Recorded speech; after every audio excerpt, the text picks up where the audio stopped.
Hello friends, good morning. स्वागत है आपका हमारे YouTube channel classes for Rajasthan exams. और हम यहाँ पर हिंदी वाले विषय में पर्यायवाची पर चर्चा कर रहे थे और लगभग हम 15 पर्यायवाची कंप्लीट कर चुके थे। ठीक है, आज हम यहाँ पे शुरू करेंगे नंबर 16 पर्यायवाची। सबसे पहले हम लेंगे चंद्रमा के पर्यायवाची। चंद्रमा के पर्यायवाची सबसे पहले सामान्य पर्यायवाची चंद्रमा के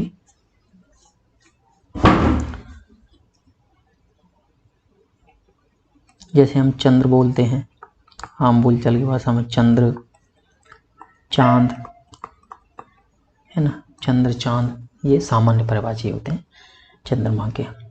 इसके बाद हम लेंगे इसके अलग पर्यायवाची। जैसे चंद्रमा को हम शशि भी बोलते हैं, शशि।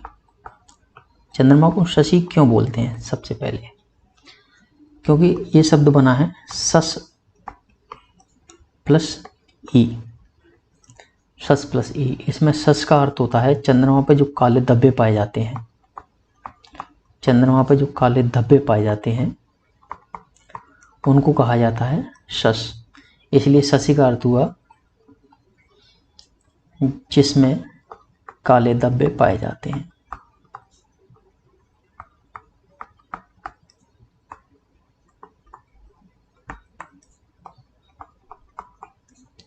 यानी कि काले धब्बे पाए जाते हैं।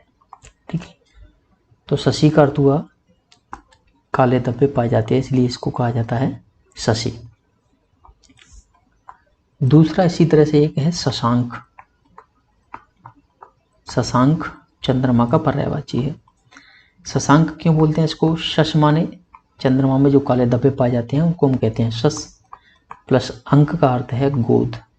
अंक का अर्थ है गोद, अर्थात जिसकी गोद में शश पाए जाते हैं, यानी कि काले धब्बे पाए जाते हैं, वो होता है शशांक। और शशांक चंद्रमा में पाए जाते हैं काले धब्बे, इसलिए चंद्रमा को शशांक कहा जाता है। तीसरा हम चंद्रमा के लिए एक शब्द उपयोग करते हैं, शशधर। चंद्रमा का एक पर्यायवाची है शशधर। शशधर क्यों कहते हैं? शश माने काले धब्बे, प्लस धर यानी कि जिसने धारण कर रखे, जिसने काले धब्बे धारण कर रखे, धारण करना, जिसने काले धब्बों को धारण कर रखा है उसको हम कहते हैं शशधर। इसी तरह इसका एक अगला पर्यायवाची है राकेश। चंद्रमा को हम राकेश भी बोलते हैं, लेकिन चंद्रमा को राकेश क्यों कहा जाता है? देखो, दो शब्दों से मिलकर बना है ये, राक प्लस ईस।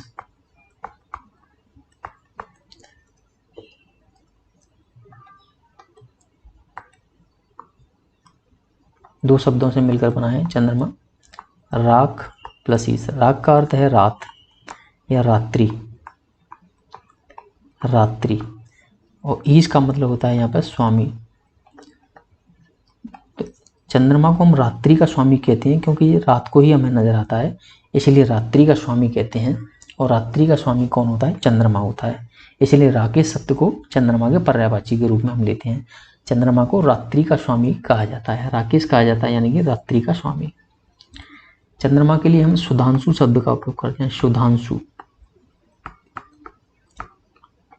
सुधांशु ये दो शब्दों से मिलकर बना है सुधा प्लस अंशु, सुधा प्लस अंशु। इसमें सुधा का अर्थ होता है अमृत,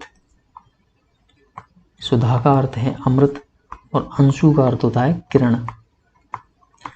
यानी कि जिसकी किरणों में अमृत भरा हुआ होता है या जिसकी किरणों में अमृत होता है उसको हम कहते हैं सुधांशु। तो चंद्रमा की जो किरणें होती हैं वो अमृत के समान होती हैं, इसलिए हम उसको सुधांशु कहते हैं। ठीक है, चंद्रमा के लिए सुधांशु शब्द का यूज किया जाता है। इसके अलावा हम इसके लिए कहते हैं सुधाकर। चंद्रमा को हम सुधाकर भी बोलते हैं। सुधाकर क्यों कहा जाता है? सुधा ये भी दो शब्दों से मिलकर बना है, सुधा प्लस कर, जिसमें सुधा का मतलब होता है अमृत और कर का मतलब होता है किरण, यानी जिसकी किरणों में अमृत होता है उसको हम कहते हैं सुधाकर। इसके लिए एक शब्द है शीतांशु। शीतांशु ये दो शब्दों से मिलकर बना है शीत प्लस अंशु। शीत प्लस अंशु। शीत का मतलब होता है ठंडक, ठंडक, और अंशु यानी कि किरण, यानी कि जिसकी किरणों में ठंडक होती है, जिसकी किरणों में ठंडक होती है उसको कहते हैं शीतांशु। और चंद्रमा की किरणों में भी ठंडक होती है, इसलिए चंद्रमा के लिए हम शीतांशु शब्द का उपयोग करते हैं। जैसे सूर्य की किरणें होती हैं और उसमें ठंडक नहीं होती, उसमें गर्माई होती है, ठीक है। जैसे शब्द इसके लिए चंद्रमा के लिए हम हेमकर भी उपयोग लेते हैं, हेमकर। ये दो शब्दों से मिलकर बना है हेम प्लस कर। हिम प्लस कर, जिसमें हिम का अर्थ भी होता है, हिम का अर्थ वैसे बर्फ होता है, और बर्फ से हमें मिलती है ठंडक। क्या मिलती है? ठंडक। और कर यानी कि किरण, जिसकी किरणों में बर्फ के समान ठंडक होती है उसको हम कहते हैं हिमकर, ठीक है। अब चंद्रमा के लिए एक अगला पर्यायवाची है हिमांशु। चंद्रमा के लिए हिमांशु शब्द का उपयोग करते हैं। ये दो शब्दों से मिलकर बना है him plus Anshu. Him plus Anshu, इसमें हिम का अर्थ होता है बर्फ या ठंडक, प्लस अंशु का मतलब होता है किरण, यानी जिसकी किरणों में बर्फ के समान ठंडक होती है उसको हम कहते हैं हिमांशु। इसके लिए अगला पर्यायवाची है सोम। इसको हम सोम क्यों कहते हैं? चंद्रमा को सोम क्यों? क्योंकि सोम का अर्थ होता है अमृत। सोम का अर्थ होता है अमृत, और चंद्रमा की जो किरणें होती हैं, चंद्रमा की जो किरणें होती हैं उनको अमृत के समान माना गया है। चंद्रमा की किरणों को अमृत के समान माना जाता है।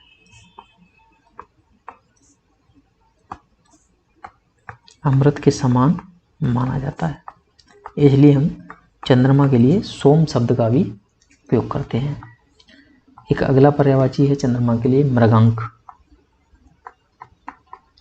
मृगांक ये शब्द बना है मृग प्लस अंक, दो शब्दों से मिलकर बना है मृग प्लस अंक। मृग यानी कि खरगोश, मृग का अर्थ है खरगोश और अंक का अर्थ है गोद। तो आप कभी चंद्रमा को गौर से देखना, तो चंद्रमा की गोद जब आप देखोगे ध्यान से चंद्रमा को, तो उसमें एक आकृति दिखाई पड़ेगी जो काले धब्बों की आकृति है। वो काले धब्बों की आकृति खरगोश के समान दिखाई पड़ती है, इसलिए हम कहते हैं कि जिसकी गोद में खरगोश दिखाई देता है, जिसकी गोद में खरगोश दिखाई देता है वो है मृगांक, ठीक है। इसके लिए हम अगला पर्यायवाची लेते हैं निशाकर। निशाकर ये दो शब्दों से मिलकर बना है निशा प्लस कर। निशा का मतलब होता है रात्रि, और कर का मतलब है किरण, यानी कि जो रात्रि में अपनी किरणें देता है वो कौन होता है? चंद्रमा होता है, ठीक है। चंद्रमा के लिए हम अगला शब्द यूज करते हैं छपाकर। छपाकर, इसमें छपा का अर्थ है रात्रि, प्लस कर का मतलब होता है किरण। इसका अर्थ भी वही निकलता है कि रात्रि में जो अपनी किरणें देता है, तो चंद्रमा रात्रि को ही निकलता है, रात्रि को ही अपनी किरणें देता है, इसलिए हम इसको छपाकर बोलते हैं। चंद्रमा का अगला पर्यायवाची है कलानिधि। शब्द है कलानिधि। कलानिधि क्यों कहते हैं? क्योंकि चंद्रमा को अनेक कलाओं का स्वामी कहा जाता है। अनेक कलाओं की निधि। निधि यानी कि कोश, ठीक है, जहाँ पर बहुत सारी वस्तुएं रहती हैं वो होता है कोश। तो अनेक कलाओं का, क्योंकि कलाओं का स्वामी कहा जाता है, चंद्रमा को कलाओं का स्वामी भी कहा जाता है। तो कलाओं की अनेक कलाएं पाई जाती हैं चंद्रमा में। 16 कलाएं हम कहते हैं, चंद्रमा के पास 16 कलाएं होती हैं, ठीक है। तो इसलिए हम इसको कलानिधि भी बोलते हैं। इसके अलावा इसको कहते हैं कौमुदीपति।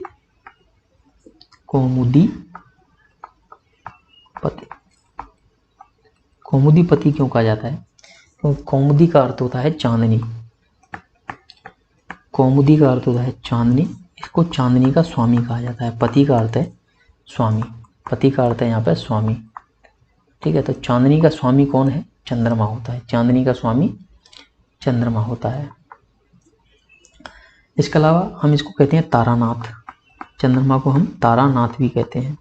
तारानाथ क्यों कहते हैं?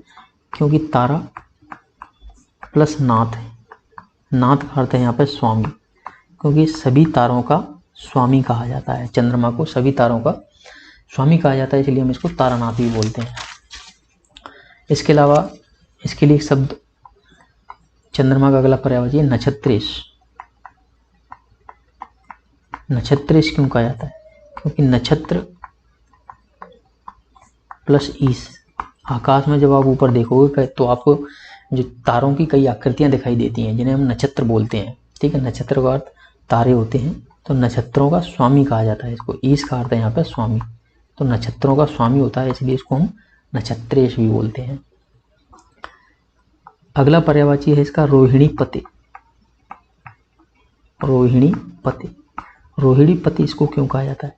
देखो रोहिणी क्या है? रोहिणी एक नक्षत्र है। रोहिणी एक नक्षत्र है जिसमें 5 तारे होते हैं। रोहिणी एक नक्षत्र है, तारामंडल है जिसमें 5 तारे होते हैं, तो रोहिणी पति भी कहा जाता है इसको, जो आकाश में होती है, ठीक। तो इसलिए रोहिणी पति कहते हैं इसको। अगला इसका पर्यायवाची है श्वेताश्व। चंद्रमा को श्वेताश्व भी कहते हैं। ये 2 शब्दों से मिलकर बना है, श्वेत प्लस अश्व। तो ये सफेद अश्व का अर्थ है घोड़ा, और श्वेत का अर्थ होता है सफेद कलर का। तो चंद्रमा जो होता है वो सफेद कलर के घोड़े के समान प्रतीत होता है, इसलिए हम इसको श्वेताश्व भी कहते हैं, ठीक। इसका अगला पर्यायवाची है छपानाथ। छपानाथ, अगला पर्यायवाची इसका छपानाथ। छपा का मतलब होता है रात्रि, प्लस नाथ का मतलब है यहाँ पर नाथ यानी कि स्वामी।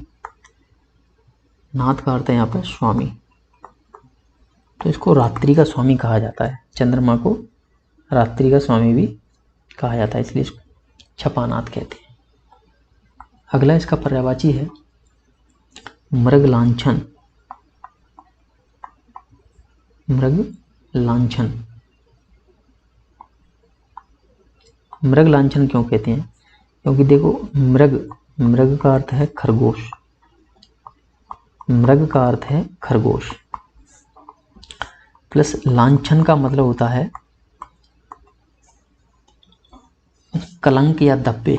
लांछन का अर्थ होता है कोई किसी पर कलंक लगना या धब्बे होना, धब्बे लगना। तो चंद्रमा पे आप देखोगे तो काले काले धब्बे नजर आते हैं, वो खरगोश के समान होते हैं, इसलिए हम इसको कहते हैं, इस पर खरगोश के समान धब्बे पाए जाते हैं, मृगलांछन कहते हैं हम।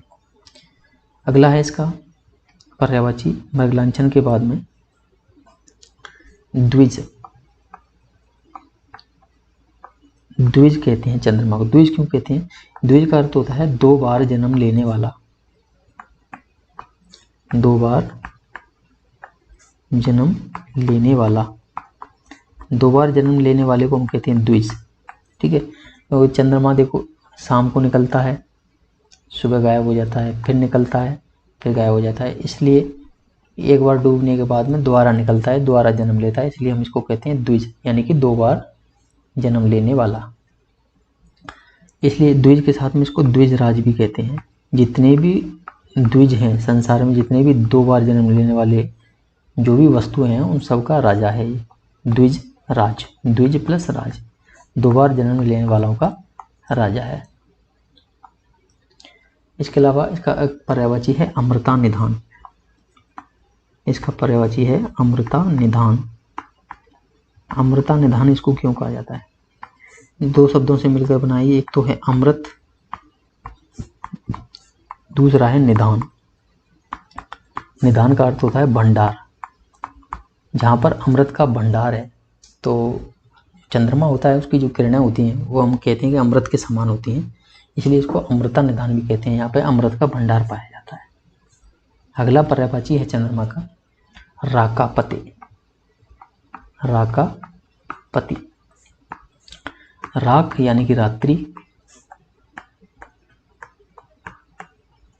प्लस पति यानी कि स्वामी। जो रात्रि का स्वामी है उसको हम राकापति बोलते हैं। इसके अलावा इसका एक पर्यायवाची है रजनीपति।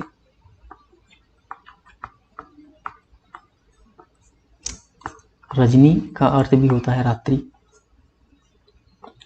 रजनी का अर्थ भी रात्रि है, प्लस पति का अर्थ है स्वामी। पति का अर्थ है स्वामी यानी रात्रि का स्वामी है। इसको हम निशानाथ भी बोलते हैं। निशानाथ, चंद्रमा को निशानाथ भी कहा जाता है। निशानाथ का अर्थ है निशा यानी कि रात्रि,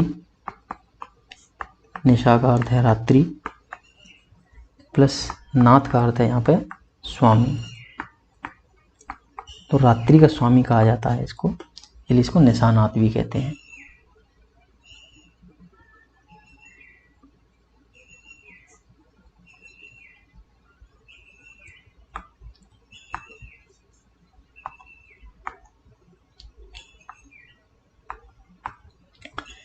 इसके अलावा इसके लिए हम पर्यायवाची यूज करते हैं तारकेश्वर शब्द है। तारकेश्वर, तारकेश्वर क्यों कहते हैं? क्योंकि तारा प्लस ईश्वर, इसे तारों का स्वामी कहा जाता है, ईश्वर कहा जाता है, इसलिए हम उनको तारकेश्वर भी कहते हैं। चंद्रमा को मयंक भी बोला जाता है। मयंक, मयंक क्यों कहा जाता है? क्योंकि मय प्लस अंक दो शब्दों से मिलकर बना है ये मय प्लस अंक। मय का अर्थ होता है मदिरा या अमृत, मदिरा या अमृत। मय का अर्थ होता है मदिरा या अमृत, और अंक का मतलब होता है गोद, यानी कि जिसकी गोद में मदिरा या अमृत पाई जाती है। तो इसकी जो किरणें होती हैं उनमें मदिरा या अमृत पाया जाता है। ऐसा कहते हैं कि इसकी जो किरणें हैं वो अमृत के समान होती हैं, इसलिए इसको मयंक भी कहते हैं। इसके अलावा जो पर्यायवाची हैं चंद्रमा के, इनके अलावा वजह से चंद्रमा को विदु भी कहा जाता है। विदु, चंद्रमा को विदु भी कहा जाता है। ठीक है, चंद्रमा को उड़पति भी कहा जाता है, उड़पति। इसके अलावा चंद्रमा को इंदु भी कहा जाता है, इंदु, इंदु माने चंद्रमा। इसके अलावा महताब भी कहते हैं। तो ये इतने सारे चंद्रमा के पर्यायवाची होते हैं। ठीक है, ये इतने सारे चंद्रमा के पर्यायवाची हुए, ये सब चंद्रमा के पर्यायवाची हैं। चंद्रमा के पर्यायवाची सबसे पहला चंद्र या चांद, दूसरा हमने इसको शशि कहा जिसमें शश का अर्थ होता है काले धब्बे, इस पर काले धब्बे होते हैं इसलिए इसको शशि कहते हैं। तीसरा इसका शशांक कहा हमने, शशांक यानी जिसकी गोद में काले धब्बे पाए जाते हैं उसको शशांक कहते हैं। इसके बाद में इसका शशधर कहा, शशधर यानी कि चंद्रमा जो काले धब्बे हैं उनको धारण किए हुए इसलिए शशधर कहते हैं। इसके अलावा इसको राकेश कहा, यानी कि राक यानी कि रात्रि, ईश माने स्वामी, रात्रि का स्वामी होता है। इसको हमने सुधांशु भी नाम दिया। सुधा यानी कि अमृत, अंशु यानी किरण, जिसकी किरणों में अमृत होता है इसको सुधांशु बोलते हैं। सुधाकर यानी कि सुधा अमृत, और कर यानी किरण, जिसकी किरणों में अमृत होता है इसको सुधाकर बोलते हैं। इसके अलावा इसके शीतांशु शब्द भी यूज किया जाता है। शीत यानी कि ठंडक, अंशु यानी कि जिसकी किरणों में ठंडक पाई जाती है वो शीतांशु बोलते हैं, इसलिए इसको हेमकर भी ऐसे ही कहा जाता है, उसको हिमांशु भी कहते हैं। ठीक है, ये सब, इन शब्दों का अर्थ भी यही होता है। इसके अलावा हम इसको सोम कहते हैं। सोम का अर्थ होता है अमृत, क्योंकि इसकी किरणों में अमृत के समान इसकी किरणें होती हैं इसलिए हम इसको सोम भी कहते हैं। इसको हम मृगांक भी बोलते हैं क्योंकि इसके जो गोद है, अंक दो शब्दों से मिलकर बना है मृगांक, मृग प्लस अंक। मृग का अर्थ होता है खरगोश और अंक का अर्थ होता है गोद, तो इसकी गोद में खरगोश के समान आकृति हमें दिखाई देती है, इसको मृगांक भी बोलते हैं। इसके लिए हम निशाकर भी बोलते हैं, रात्रि में अपनी किरणें देता है इसलिए निशाकर बोलते हैं, इसीलिए हम इसको छपाकर भी बोलते हैं। इसको हम कला निधि भी कहा जाता है क्योंकि 16 कलाओं का स्वामी होता है। क्योंकि आप पहले दिन से देखोगे तो इसकी कला कभी, आप जब ये निकलता है चंद्रमा तो सबसे पहले आप देखोगे कि इस तरीके से आकर, फिर इसके बाद में थोड़ी सी कम हो जाएगी इस तरीके से आकृति, फिर इसके बाद में थोड़ी सी कम हो जाएगी इस तरीके से आकृति। तो इस तरीके से इसकी 16 कलाएँ होती हैं। टोटल कितनी कलाएँ होती हैं? इस तरीके से कम होता जाएगा, कम होता है, तो 16 कलाएँ होती हैं। तो इसलिए इसको कलाओं का स्वामी कहते हैं, कला निधि भी बोलते हैं। कौमुदी पति कहा जाता है इसको। चांदनी, कौमुदी का अर्थ होता है चांदनी और पति का मतलब होता है स्वामी, यानी चांदनी का स्वामी कहा जाता है। इसको हम तारानाथ भी बोलते हैं, यानी कि तारों का स्वामी भी कहा जाता है, इसलिए हम इसको नक्षत्रेश भी बोलते हैं।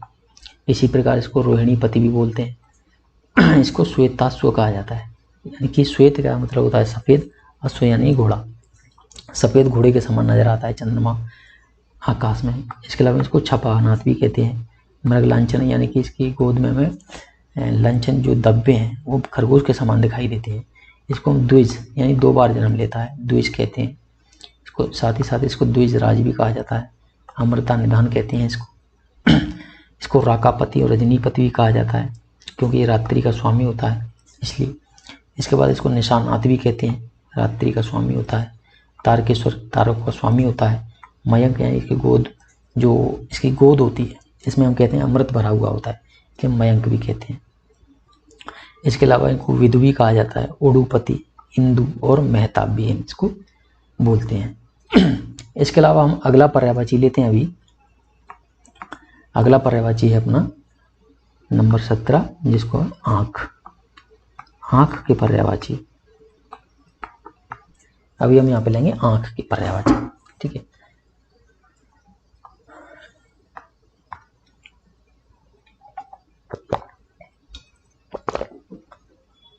तो आँख के सामान्य पर्यायवाची में हम देखते हैं कि नेत्र, जिन्हें हम जानते हैं नेत्र भी कहते हैं हम आँख को। इसके अलावा हम इसको नज़र भी बोलते हैं, आँख को हम नज़र कहते हैं, और नयन भी कहते हैं, नयन। तो ये सामान्य पर्यायवाची हैं जिनको हम पढ़ते रहते हैं, ठीक है। इसके अलावा अलग पर्यायवाची देखते हैं। जैसे आँख को हम अच्छ भी बोलते हैं। क्या बोलते हैं? अच्छ। आँख को अच्छ क्यों बोलते हैं? देखो, अच्छ वह चीज़ होती है, जैसे अब आपने देखा होगा पृथ्वी का अच्छ, आपने सुना होगा, तो पृथ्वी अपने अच्छ पर घूमती रहती है, इसलिए अच्छ वह चीज़ होती है जो अपने चारों ओर घूम सकती है। तो आँखें भी आप घुमाओगे तो अपने चारों ओर आँखें घूमने लगती हैं, ठीक है। तो अच्छ कहते हैं जो चीज़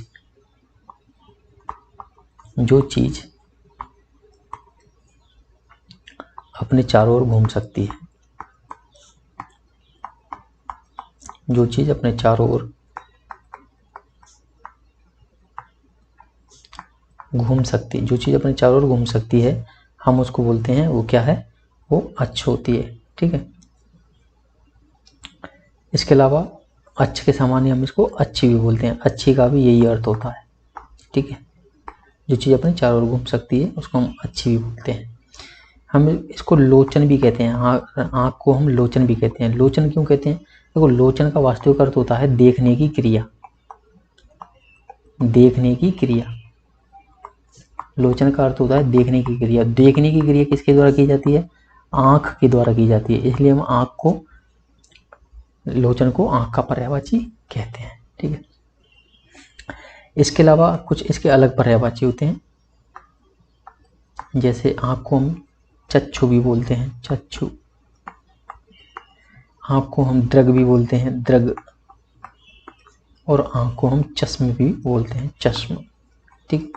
तो ये 3 पर्यायवाची हैं आँख के अलग से, चक्षु, दृग, चश्म। और इसके अलावा ये पर्यायवाची नेत्र, नज़र, नयन, अच्छ, अच्छी, लोचन और चक्षु, दृग, चश्म, ये पर्यायवाची आँख के। अब लेते हैं हम अगला पर्यायवाची।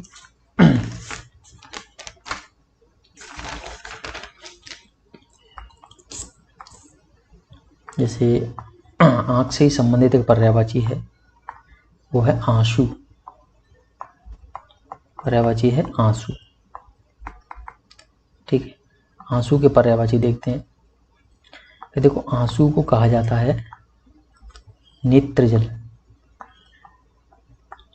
आंसू को नेत्र जल कहा जाता है। नेत्र जल क्योंकि नेत्र का मतलब होता है आँख, प्लस जल का मतलब होता है जल या पानी। तो आँख से जो पानी निकलता है वो होते हैं आंसू, इसलिए हम कहते हैं इसको नेत्र जल। इसी तरह से इसको हम नेत्रांबु भी बोलते हैं, नेत्रांबु। देखो, नेत्र माने आँख होगी, 2 शब्दों से मिलकर बना ये नेत्र प्लस अंबु, और अंबु का अर्थ होता है जल। जल के पर्यायवाचियों आपने अंबु पढ़ा था। तो ये आंसू का अर्थ होता है, वास्तविक रूप से अगर आँख देखे जाए कि ये आपकी आँख होती है ना, और यहाँ से ये आंसू निकलते हैं, तो ये क्या होता है? आंसू एक पानी होता है, ठीक है, आंसू में जल होता है और कहाँ से निकलता है, आँख से निकलता है। तो नेत्र प्लस जल दोनों को मिला के आंसू के पर्यायवाची बन जाते हैं। जैसे नयन नीर, आंखों से निकलने वाला पानी, ठीक है। इसी तरह से नयन जल, आंखों से निकलने वाला जल, नयन जल, ठीक है। इसी तरह से द्रग जल, द्रग पर्यायवाची होता है आंख का, तो द्रग जल है ना। और इसी तरह से द्रगाम्बु,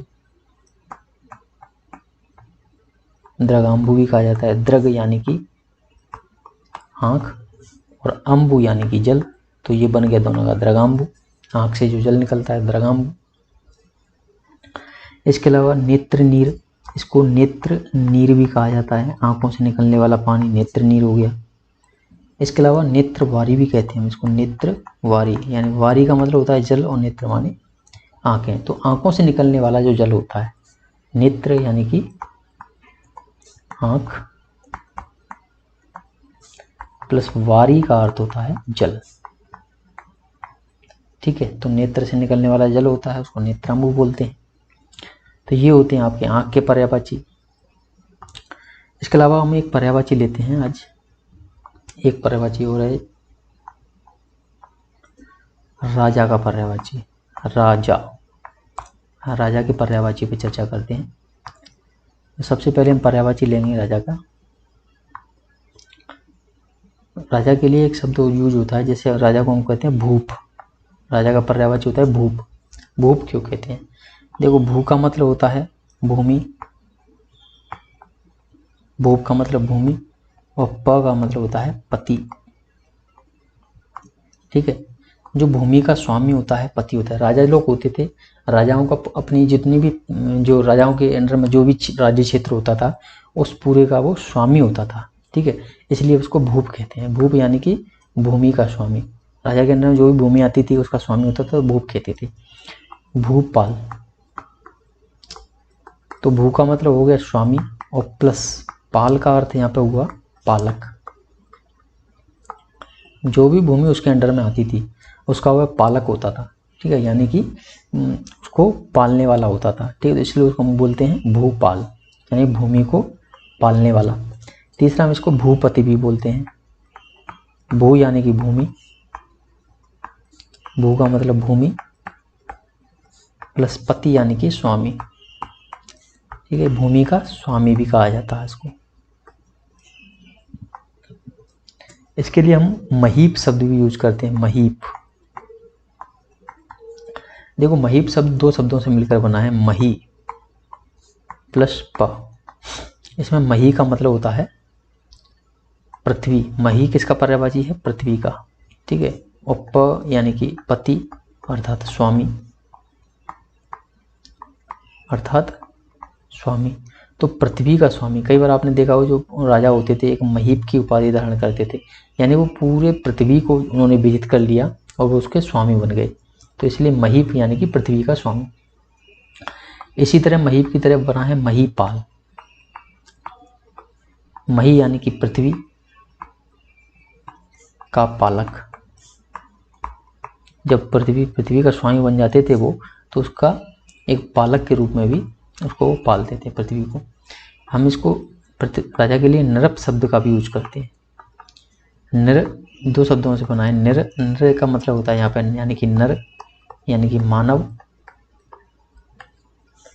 प्लस प का अर्थ है यहाँ पर पति, यानी कि सभी जितने भी मानव होते थे, उस जिस राज्य का वो स्वामी होता था उस राज्य में जितने भी लोग होते थे उन सब का क्या होता था, स्वामी होता था, ठीक है। इसको इसलिए उसको नृप भी बोलते हैं, राजा को नृप भी बोलते हैं।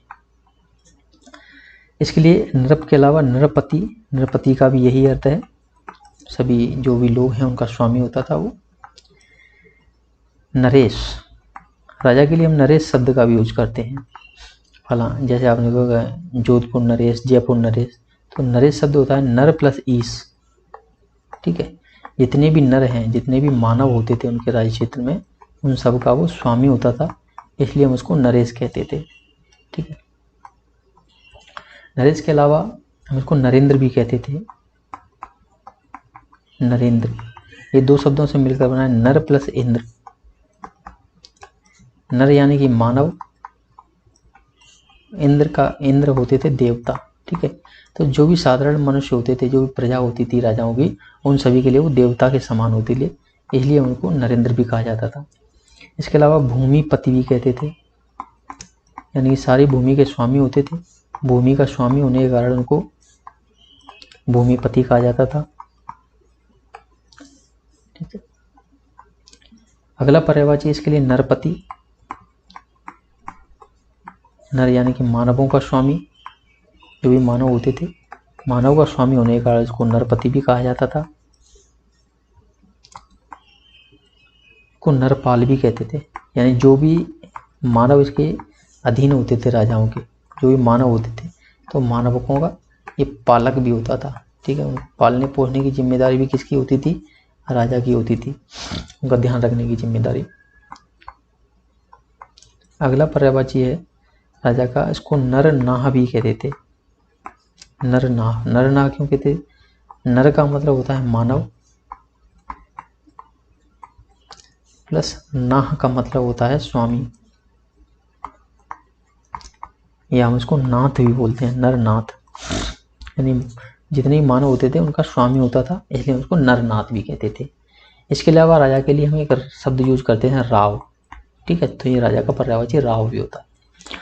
फिर आज के हमारे पर्यायवाची यही समाप्त होते हैं, और आपको अगर वीडियो अच्छा लगता है तो आप इसको लाइक करें, सब्सक्राइब करें, और साथ ही साथ कमेंट करें। कमेंट करके बताएं कि आपको वीडियो कैसा लगा, और अपने दोस्तों के साथ में इसको शेयर करना ना भूलें।